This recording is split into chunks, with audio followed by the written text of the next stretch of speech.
Hello, everyone. Thank you so much for joining us here on this Thursday night. On the show, we take a look at the collapse of two plans to end the shutdown as urgent negotiations are underway and the possibility that the White House is going to be preparing to draft a national emergency to end the shutdown and build that wall. $7 billion they have now identified for the wall. God knows what place, the incredibly important place they're going to take that from. Take a look at the chaos in Venezuela. Eliszabeth Warren proposing an annual wealth tax on ultramillionaires. AOC voted with the Republicans. Why that's a good thing for her. Crisis in media, Nick Sandman, and the Native American story. And finally, Ted Cruz gets screamed at for being awful. That's on today's show.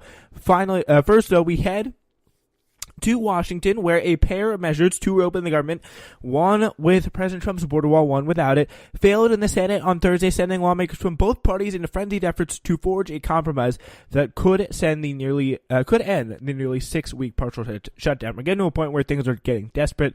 There's large majorities on both, there's large groups, for example, not majorities, that are really looking to end the shutdown here. They've really kind of seen it gone on long enough, which I think is somewhat encouraging, because you're going to get to the point where this needs to end. Like, we are getting to a point where this is just unconscionable to have on any longer.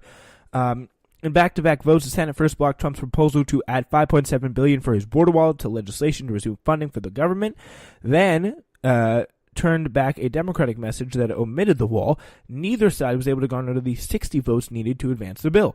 But the results undercut the president by revealing his proposal drew less support in the Republican-controlled Senate than it did the Democrats' plan, which attracted half a dozen Republicans willing to break with Trump, which is very interesting here. So more people care about this wall here, because this would actually open it supported the Democratic bill on the Republican side than Trump's bill, because the Democratic bill would just open it immediately and restore everything to the previous levels of funding, as we talked about on the Wake Up this morning. But before I go any further, I just want to shout out a wonderful Instagram account of my good friend. Check it out, at Fishy Meals. Absolutely incredible stuff. So yeah, highly recommend it. He's asked me to do it. Great guy. So obviously I could not say no. So go check it out on Instagram, at Fishy Meals. Anyway, thought of that now, and I want to give them the top platform. Newsflash is the top show, #1. So, yeah, I just want to give them that opportunity. So, yeah, go check out at Fishy Meals. So, anyway, we're going to go back to the news now. The result undercuts the president, really, in a pretty big way, by revealing that, again, as I said before, the Republican-controlled Senate wanted to support the Democratic plan. In a lunch meeting before the votes, Republican senators vented their concern to Vice President Mike Pence about the prolonged shutdown. According to two people familiar with the discussion, we now know that Trump and the Republicans are, according to the polls, getting most of the blame for this. It did grow tense, that conversation, at times. Senator Mitch McConnell, the majority leader, who has previously counseled against allowing government funding to lapse, was among those arguing that it should never have occurred, according to sources from the New York Times and Julie Hirschfield Davis. Almost as soon as the roll calls were finished in the packed Senate chamber, a round of telephone calls and conversations began among Trump, Republican, and Democratic congressional leaders and other senators who have quietly been searching for weeks for a bipartisan compromise to end the gridlock. And it's going to be very interesting to come up with. There's going to be a lot of different bills that are going to be floated on the table, and the possibility, if nothing can be worked out, although Trump doesn't want to do it, I really don't think he feels comfortable with doing it, which is actually kind of surprising, because, I mean, there's plenty of opportunity for him to have done it at this point if he does feel comfortable with doing it. I just don't know if he's comfortable with all this backlash, but still, there is an incredible amount of just awful stuff going on with these federal workers. It's, as we know, having a ripple effect in the economy, and still, it's at this point where we really just want to end the shutdown, and it just getting to a point where it's worse and worse. The longest government shutdown in history, as we know, by far. Don't give up hope, because now is the time we must all come together to address these issues. Senator Lisa Murkowski of Alaska, one of the 6 Republicans who voted for the Democratic measure, said, but you can't do it when the government is shut down. Senator Lindsey Graham, Republican of South Carolina, announced on the Senate floor that he had spoken with the president, who had said he would be open to a 3-week stopgap measure to reopen the government and provide time for a broader border security deal. as long as it included some of his priorities. It gets us back in the ball game, Graham said, as a group of 16 senators, 8 from each party, rose in turn to endorse the idea of a 3-week spending measure. And I mean, I think that's something that I would support, a temporary kind of just compromise, because it's just for 3 weeks. It's going to be more negotiation. But the question is, could they honestly find a deal in in just 3 weeks? Because there's such difference between everyone here on these issues, and it's going to be tough. But we're going to do our best to follow it all for you here on Newsflash. And please, if you haven't already, check out and subscribe to The Wake Up, because we're going to be covering that on a much more daily basis. All right, so one of the ideas suggested is they pay for some sort of prorated down payment on the wall, which you need, the president told reporters at the White House. If it comes to a reasonable agreement, he said of McConnell and Schumer, I would support it. Yes, that's his quote. I would support, quote, a reasonable agreement. And with Trump, a reasonable agreement could literally mean anything under the sun. So that's the important thing. He mentioned again other alternatives, national emergency. We'll get to that in a second. But Democrats are unlikely to agree to that. Senator Schumer and Senate Democrats have made clear to Leader McConnell and Republicans that they will not support funding for a wall, prorated or otherwise, said Justin Goodman, a spokesman for Schumer. So yeah, that when Schumer's holding strong, that's when you know. So there's apparently a smart wall with drones, sensors, and all this other crazy stuff. What we have put on the table is our reputation as legislators. Ben Cardin's talking about that. We're not far apart, and he wants members. Says a Republican Senator Rob Portman, who just want to stop talking past each other, folks. Yeah, so. There really has now, at this point, been some really incredible comments made by Wilbur Ross, Larry Kudlow, and Lara Trump, the daughter-in-law of Trump. They've all made comments that seem by some as callous, you think, towards federal workers who have gone now more than a month without pay. I don't really quite understand why those employees are lining up at food banks, Ross said. He suggested they could go to the bank and take a loan to cover lost mortgages.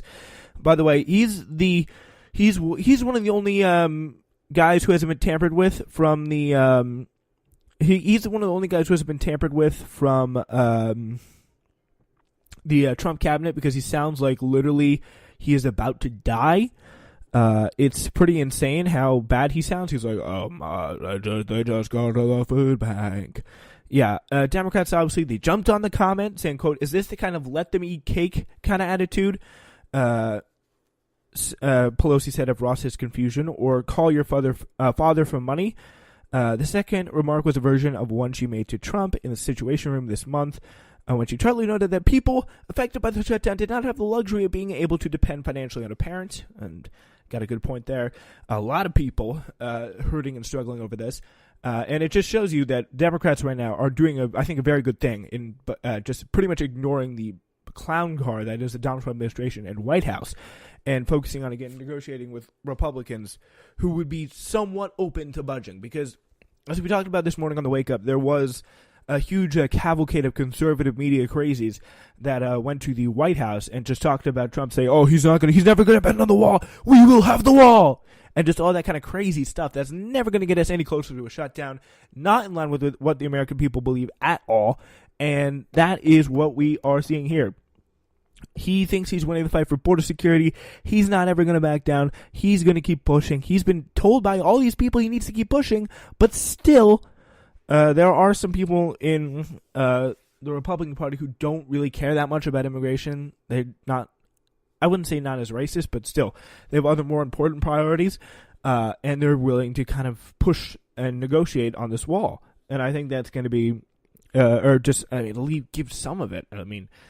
I think they're going to end up giving some of it, or there's going to be a national emergency declared. So yeah, the Democratic bill funding included $14 billion in disaster aid, but otherwise it was similar to the one the Senate approved unanimously in December, only to see Trump reject it and the House cancel a planned vote on it. Republican views in the Senate have shifted sharply now to reflect the president's, no surprise. So just again, crazy comments here from Wilbur Ross and Lara Trump and Larry Kudlow. But still, yeah, and before we move on here, just to sum it up here with the shutdown, latest on the shutdown, in a sentence, if I had to sum it up for you guys right now, Okay, 2 House votes have failed. One the Democrats proposed. They were supported more by the Republican-controlled Senate than Trump's was. Trump's, by the way, also failed. So what's next? They're going to just completely freak out and negotiate while they continue to. The government shutdown pretty much continues to drag on. All right, so now we turn to what is going to be a very interesting situation going on, a little bit of a tit for tat going on before we get to our next story. Just want to give quick credit to Nancy Pelosi where it's due. The move with the State of the Union, while it did kind of take the focus away from the shutdown, I did think it was kind of the petty move that I would never see Nancy Pelosi do. And first of all, I would never see Nancy Pelosi do. And second of all, I think was a good idea because it gets his small brain back on the shutdown. And I mean, State of the Unions are boring anyway. So good job with that State of the Union play for Nancy Pelosi on Donald Trump. So yeah, that is some pretty cool stuff. Pretty cool stuff. All right, now we get to an exclusive report from CNN. The White House is preparing to draft a national emergency order and has identified $7 billion for the wall. The White House is preparing that draft order and proclamation for President Donald Trump to declare a national emergency along the southern border, and has identified more than $7 billion in potential funds for his signature border wall that should he go that route, according to internal documents reviewed by CNN. So it's the internal documents that they got on that. So Trump has not ruled out using his authority to declare a national emergency and direct the Defense Department to construct a border wall as Congress and the White House fight over a deal to end the shutdown.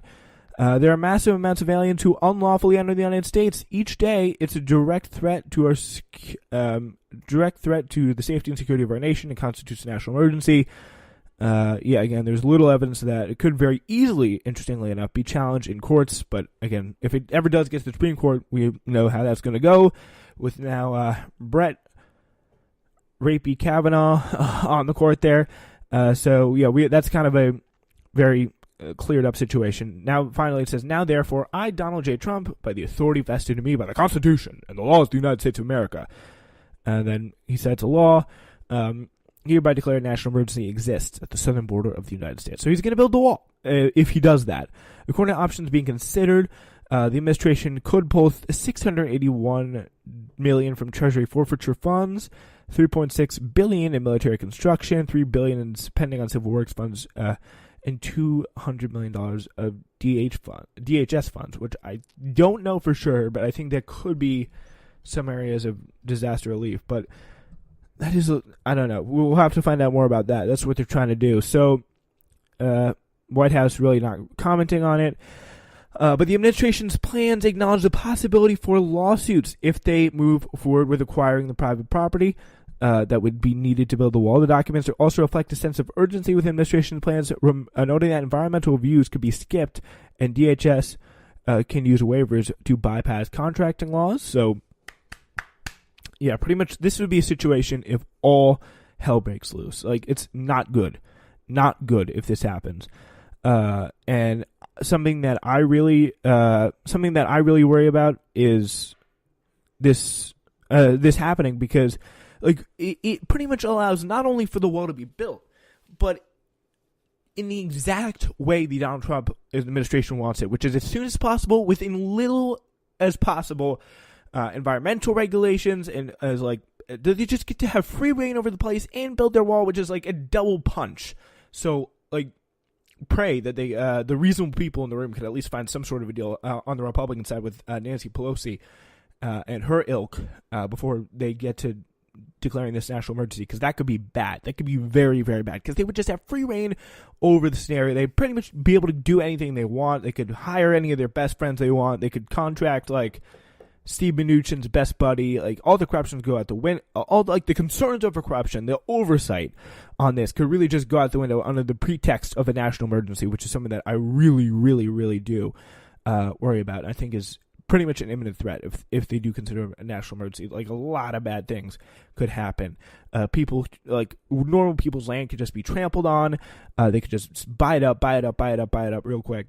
And just like that, it's all gone, and a wall's in the place, and all those wacky stories you see on MSNBC about how I voted for Trump, but he's going to bulldoze my chicken farm.